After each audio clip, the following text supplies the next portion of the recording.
072. Bapak ini, tamu dari mana?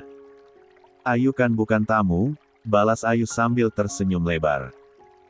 Sehat, Pak?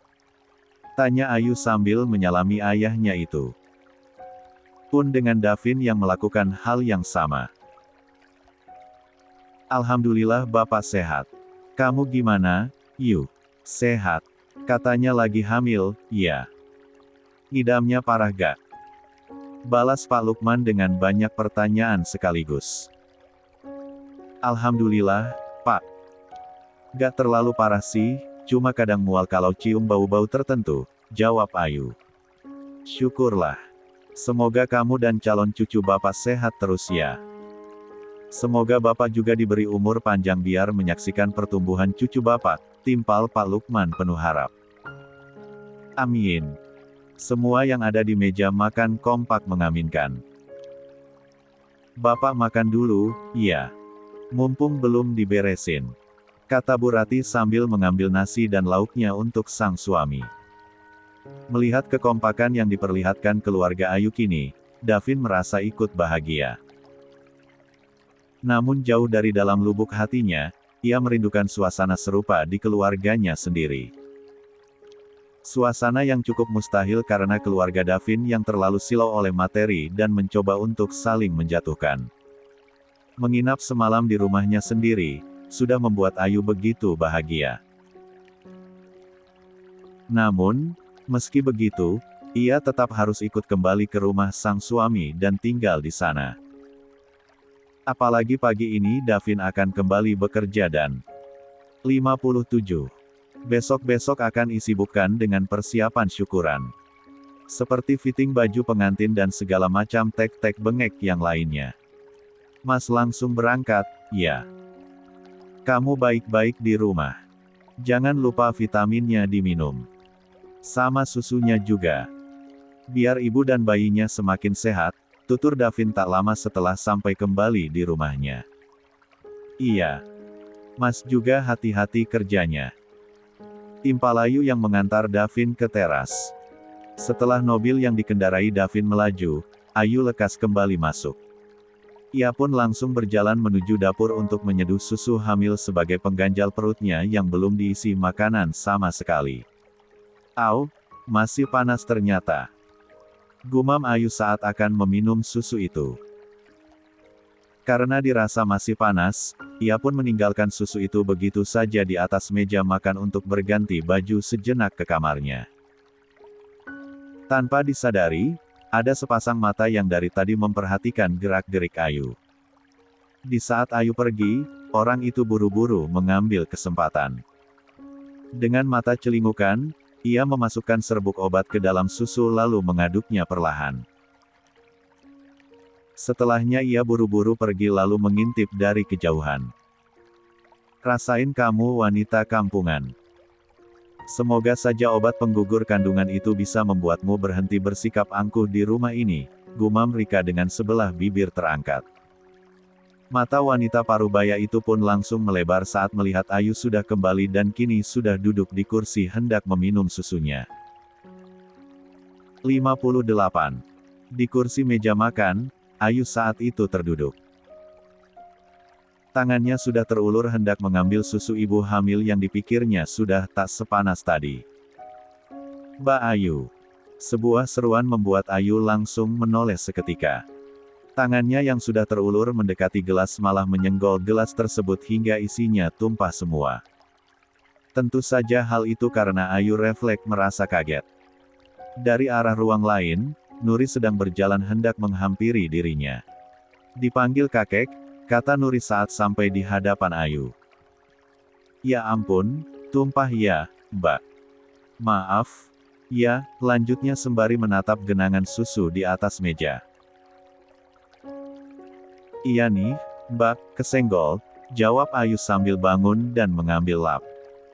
Biar saya saja. Mbak Ayu temuin kakek aja dulu, pinta Nuri sembari mengambil alih lap dari tangan Ayu.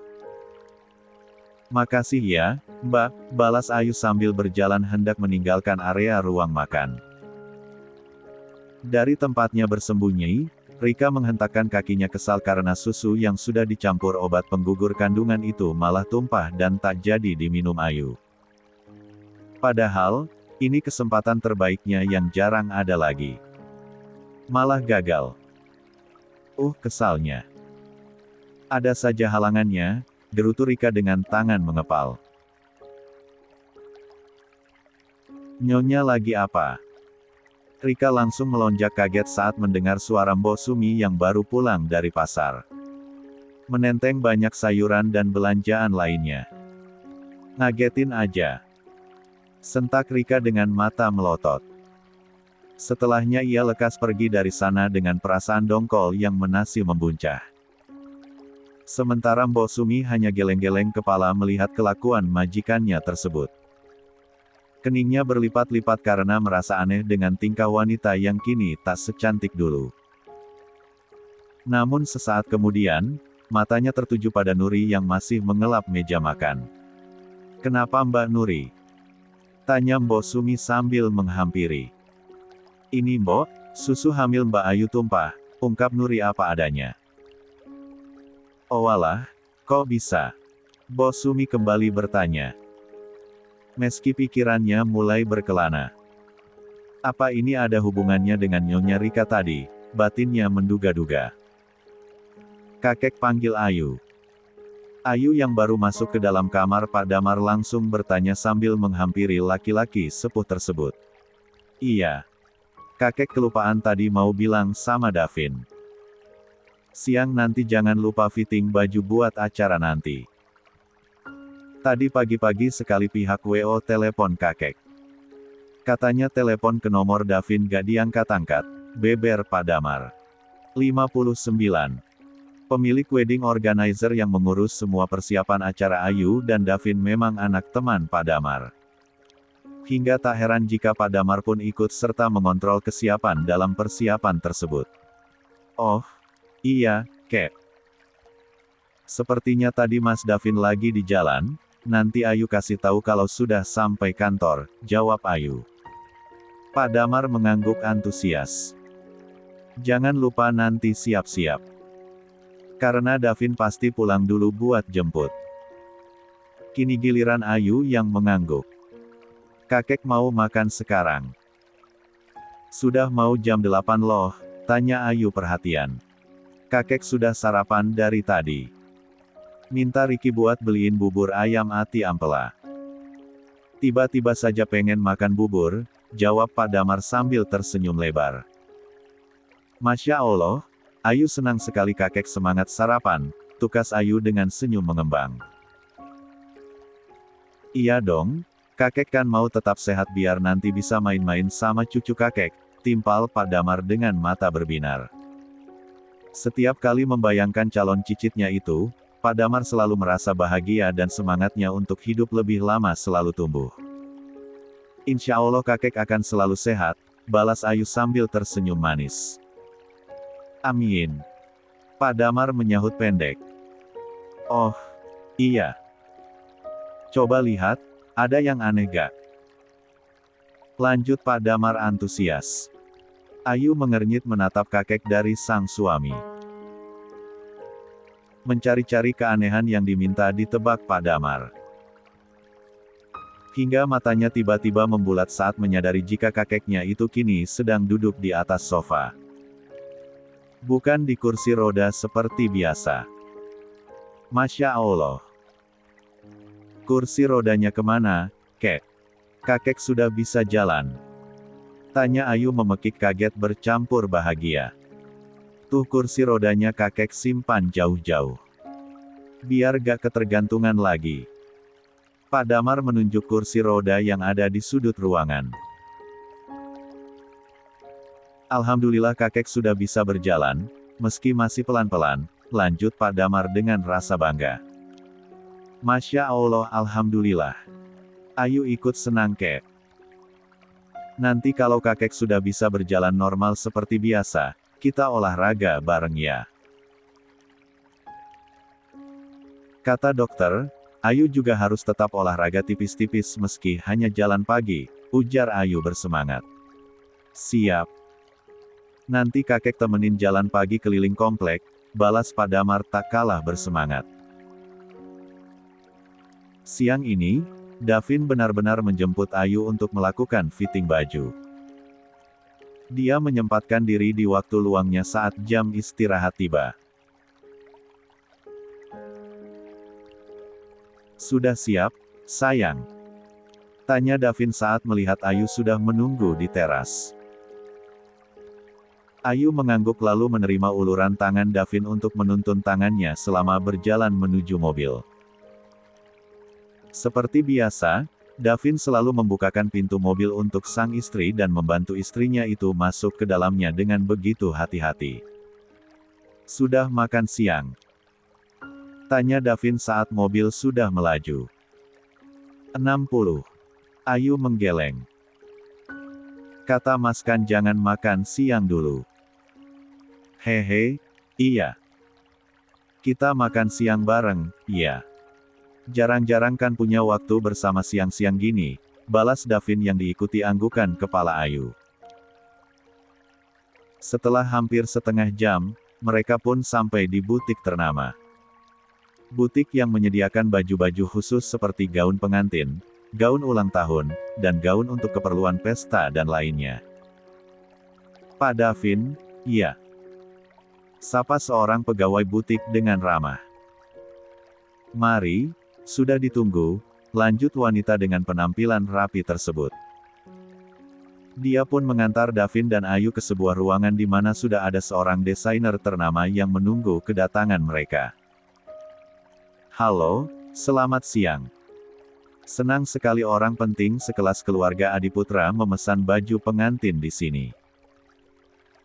Kita langsung ukur sekarang, ya. Sapa seorang wanita yang masih nampak begitu cantik di usianya yang terlalu muda. Model gaunnya mau seperti apa? Barangkali sudah ada bayangan atau gambaran. Tanya wanita tersebut. Yang modelnya tidak ribet tapi tetap terlihat glamor. Istri saya ini tidak suka yang terlalu berlebihan. Davin menjawab mewakili Ayu. Lah paham betul jika sang istri tak begitu mengerti tentang model-model baju seperti itu. Oh, baiklah. Kami ada beberapa koleksi terbaru. Silakan dilihat-lihat dulu barangkali ada yang cocok modelnya.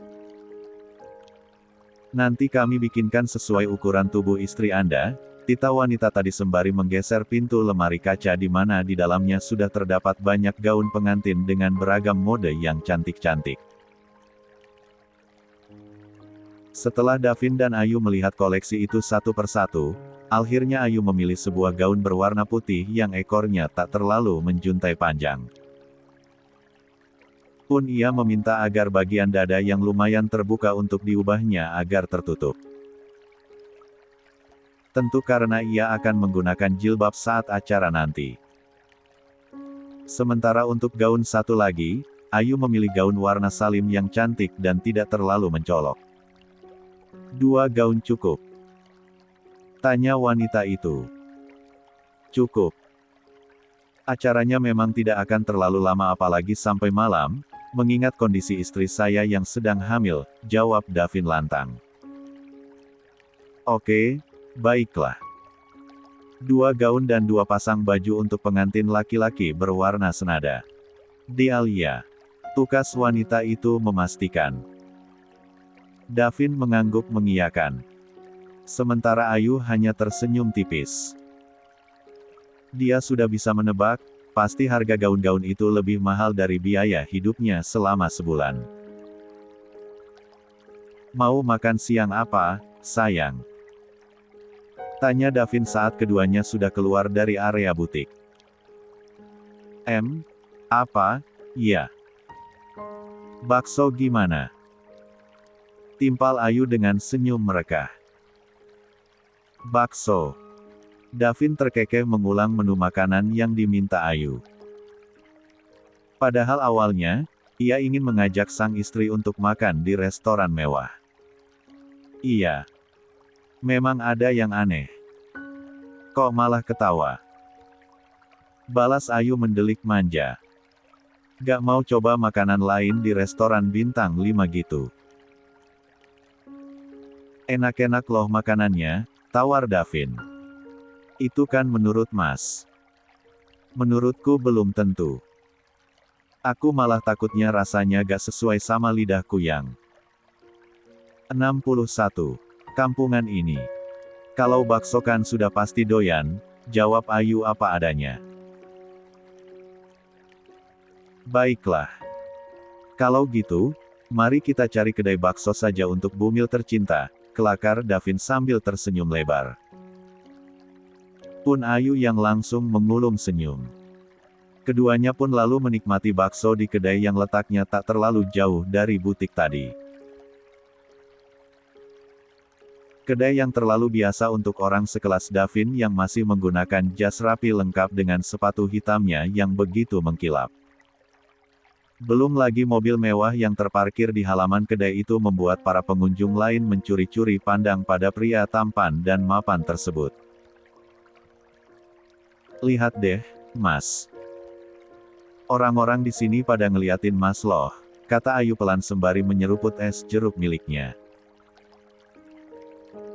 Biarin aja. Aku kan sering bilang, kalau mereka juga kan punya mata, jawab Davin dengan candaan. Cek, serius juga. Balas Ayu dengan bibir mengerucut. Ternyata gini ya rasanya jalan dengan pria tampan. Selalu jadi pusat perhatian.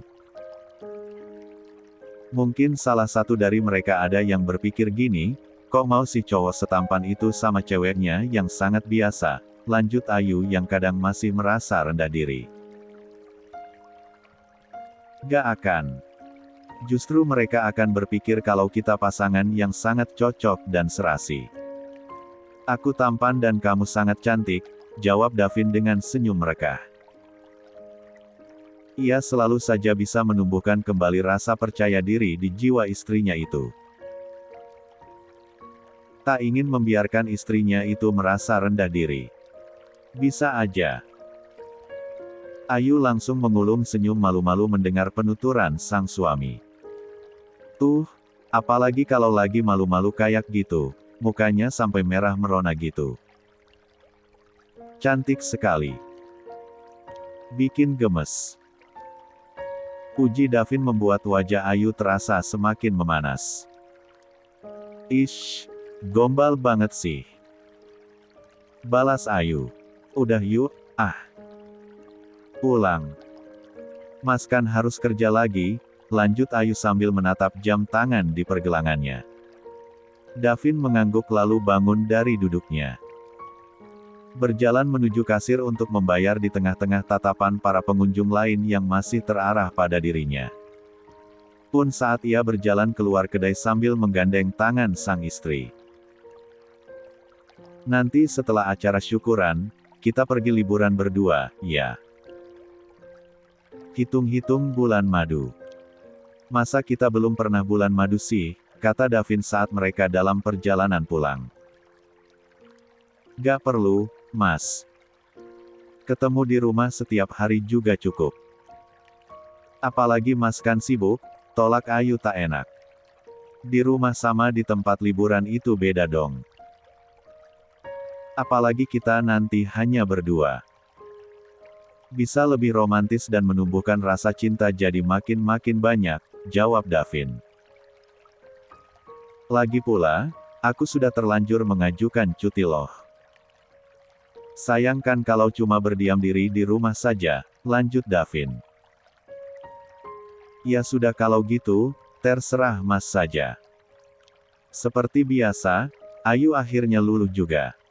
Nah gitu dong. Untuk tempatnya, kamu pilih sendiri ya. Mau ke Singapura, Belanda, atau kemanapun terserah bumil, ujar Davin antusias. Nanti ya, aku pikir-pikir dulu, balas Ayu. Siap, sayang. Kabari saja kalau sudah ada keputusan. Biar aku bisa langsung mengurus semuanya, pinta Davin. 62. Perbincangan mereka pun terhenti karena mobil sudah sampai di depan rumah. Aku langsung ke tempat kerja lagi, iya. Kamu langsung istirahat. Pasti capek. Tutur Davin setelah membantu Ayu turun dari mobil. Ayu mengangguk. Mas, hati-hati. Pulangnya jangan malam-malam. Diusahakan ya, sayang. Assalamualaikum. Balas Davin setelah mengecup sejenak kening sang istri. Setelah mobil Davin kembali melaju, Ayu bergegas masuk ke dalam rumah dan langsung memasuki kamar. Ia pun lekas membaringkan tubuhnya yang sedikit pegal sambil membuka ponselnya. Kening Ayu sempat mengernyit saat mendapati sebuah pesan yang belum dibaca.